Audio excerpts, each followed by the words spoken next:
Hey, Facebook friends and family, youth. Oh, we're gonna all clap. Ready? 1, 2, 3. Yeah. Ready? 1, 2, 3. Oh, On Youth Truth Part 4, we're talking about something that we have caused when here's the natural consequence of exalting something like sports or valuing something very highly like sports. When you exalt something, the natural consequence is people tend to feel better about themselves and pride tends to be elevated when they're good at it. Just look at, having a great job where you make a lot of money as an adult. That becomes the status quo, that becomes what everybody wants.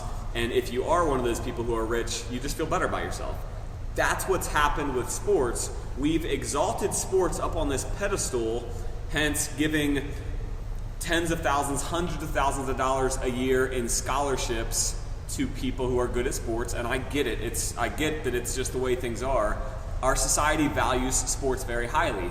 But the natural consequence of that becomes young men and women like the one I'm about to share with you a story about, who don't understand that their gift of athleticism is no better than a gift of being able to sing, or a gift of being able to be very helpful to people, or the gift of being a good listener. We've all got gifts. It just so happens that the gift of athleticism and being good at sports is paid more and highlighted more on television, so naturally we value it more. I have this athlete that I work with, and I worked with him for quite a while, and he was given the gift of being very good at soccer, an exceptional soccer player. As a result, as a freshman, he was offered a full ride to a very well-known college, a big college, to play soccer. Full ride as a freshman. Let's just talk about that for a second. 14-year-olds don't know how to deal with $160,000 given to them, which is basically what it was. They don't know how to deal with that, and they certainly don't know how to deal with the popularity, the fame, the exaltation that comes from their peers in that moment. So what happened to this kid, poor kid, he thought that he was too cool for school because he got this scholarship. And he would walk in here and his head was like 3 times the size it was before. The way he would talk to people was a little bit different. He talked with a sense of arrogance, a sense of pride. There were certain exercises that he would do in here, and you could tell. He was like, oh, I don't need to do that anymore. I got myself a scholarship. And man, I didn't get mad at him because it's not his fault. It's our fault for not educating this young man that, guess what, man? You've been given the gift of being great at soccer, but that gift, like I said in the beginning, is no better than my gift of, let's say, being a coach. Being somebody who likes helping people. It's no different than your best friend's gift of being good at the subject English. It's really not.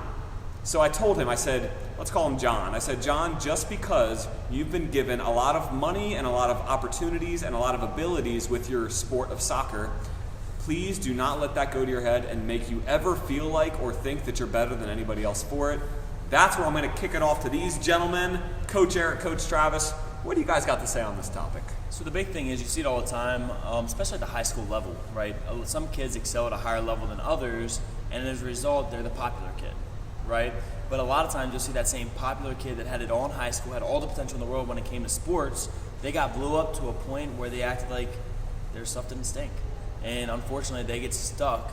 A lot of them end up stuck in that same rut, and it causes to have that traditional peak in high school thing that happens. I think it also gets more magnified when college athletes come to an end or pro athletes come to an end, and once they're done their tenure of playing sports, whenever it's done, they go through that funk or that depression, right? All of their self-worth was put in being great at a game and not the lessons they were learning throughout that game. So you see it a lot with how athletes come to a close. If you guys come into PFP, it's hard when you transition out of sports. That's a big piece of what you're doing. I know Coach Ben, myself, it was tough to kind of figure out what we wanted to do after sports, right? So a lot of times when you place your self-worth in that sport, it's hard to really know who are you, what are you going for. It might have been easier, though, for you guys to transition. Not that you didn't do a good job, but it might have been easier to transition had you had been talked to by coaches and parents about this very topic. Yeah. Along the journey of you winning national championship, being MVP in rugby, along the journey, if people would have been chirping in your mind, Travis, just remember, you're more than just an athlete. You got other things going on in life. Rugby doesn't make you better than anyone else. Not that you ever acted that way. I'm not saying you did. Yeah. But if those things would have been dripped in, it probably would have been a more smooth transition where you didn't have as big of a funk. Yeah, absolutely. Yeah, for me it was tough at first, but that would have helped a lot. Yep.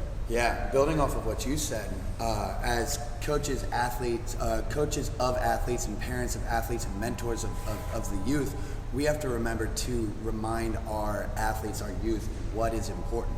Because at the end of our lives, when we're looking back at the things that we've done, or somebody's reading our obituary or our tombstone, it's not going to say, so-and-so scored this many goals in soccer. It's going to be the people that you helped, the people that you were able to make their lives better, make a difference in the world. That's going to be what's highlighted on your tombstone and in your obituary and stuff like that. So remember to teach the athletes, teach the people, or anybody, it goes to anybody, if you're given a gift of being an athlete, or if you're given a gift of being a scholar, if you're given a gift of just being a good coach, it's how you use that to better the world and the people around you that's going to make you remembered long term. So yes, sports are great. Yes, school is great. Scoring points is cool. But it's how you use that gift after those points are scored that is going to make the big impact.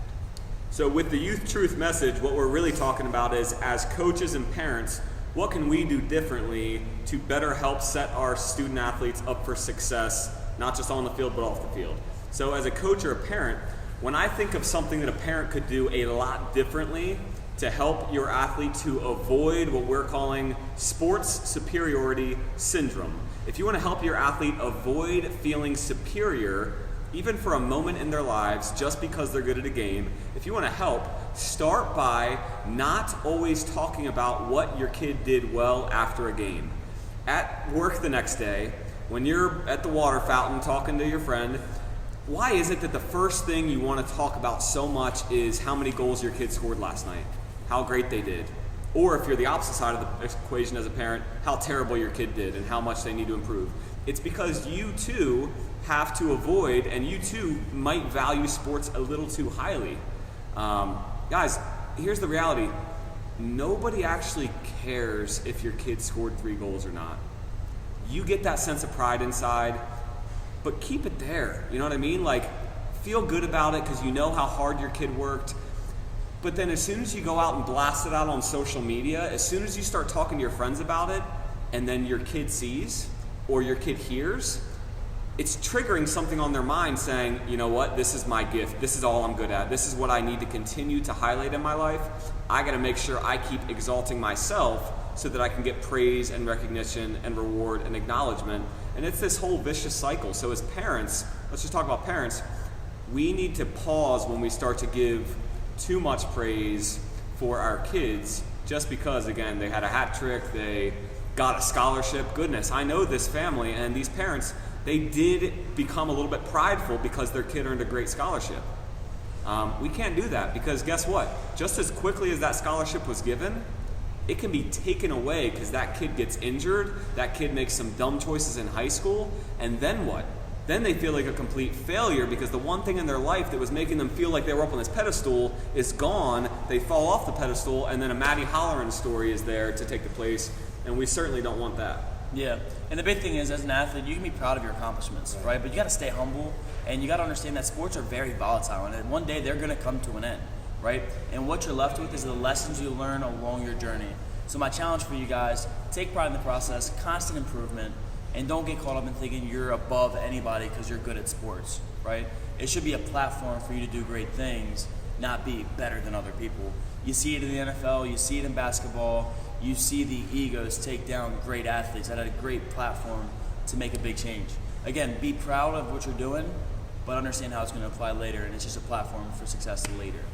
Yeah, just adding off on Travis real quick, and on Andrew, when we're giving our kids praise, when we're giving our athletes or our students praise, make sure that we're praising well-rounded stuff. Mm-hmm. Like Andrew had said, if your whole ego, your whole value is placed on sports, and then you get injured or you make a dumb decision in high school and that one leg is kicked out from underneath of you, everything crumbles down. So if we allow them to balance their value on more than just one thing, then they're going to have a lot more support around them. So equal amounts of praise going to school, equal amounts of praise going to their character as a person, and equal amounts of praise going to their athleticism. Yeah, and going on that, there's the big thing that I like to point out to the athletes that I have is the intangibles of the game, right?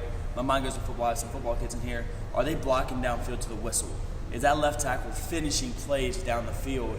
It's not all about the accolades. It's those little things that I see a receiver have that grit down the field. I know if he applies that same level of attention to detail and whatever he wants to be great at, that's going to lead to success. So again, pointing out the well-roundedness, not just the touchdowns. In a society, we get infatuated with the star, the big plays. That's the stuff that makes team win. Mm-hmm. I love that. So as a coach, it all starts with knowing what you value. What do you care about most? Because here's a very practical tip for you if you want to help your athletes to avoid this sports superiority syndrome.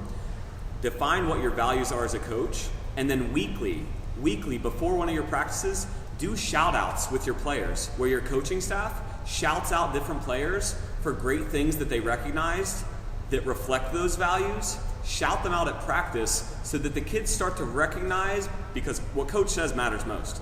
Two most powerful words an adolescent will ever hear are the words coach says. So what coach says matters. If your kids start to hear coaches are recognizing me for staying after practice to clean up, or because they saw me help out a player on the field, that's what coach cares about most. I'm gonna repeat that behavior because that's what matters most. So that just goes on what Eric said. Know what you value and make sure it's more, because the newspapers, social media, I mean, the kids' friends are going to post the highlights about them, maybe, if they're good friends, or if they like them. No, big time. The newspapers, they're only going to shout out not always, I shouldn't say all newspapers, but for the most part, the reporters are going to highlight the kid that scored the most goals over and over again. But as a coach, you've got this unique power and opportunity to where you can recognize and reward behaviors that are going to make this young man or woman a better functioning citizen in society, not just somebody who is good at sports until they're 22 and then they got nothing after that. See it all the time. All the time. Kids that are great at sports and recognized and rewarded for athletic accomplishments and statistics only, those kids become adults who are always trying to make more money, earn more recognition, and climb the ladder of success higher and higher, because that's what they equate success to. As coaches, we got to define values, define success. Parents too, because parents, you're leaders just as much as coaches are. And up until age 12 at least, a parent has the most influence in their kid's life. After that, coaches tend to get a little bit more. But as leaders, we can all do this a little bit better. Guys, anything else to close? I think the big thing is if you can kind of get rid of this sports superiority complex that we have, you're going to have a hungry and humble team. Yeah. And a lot of times you're going to see those teams propel to success. So you're going to get what you want, right? You're going to have a success and you're going to create more impact. Humble and hungry. You got to crush the ego. Yep. Arrogance stunts growth, but humility allows it to flourish. So make sure we humble our athletes enough so that they're eager to get better. Nice. Hey guys, Youth Truth launches January 21st. We're going to keep delivering messages that come straight from the book. Make sure on January 21st you guys tune in, get your copy. We'll see you guys then. Peace. See you next week.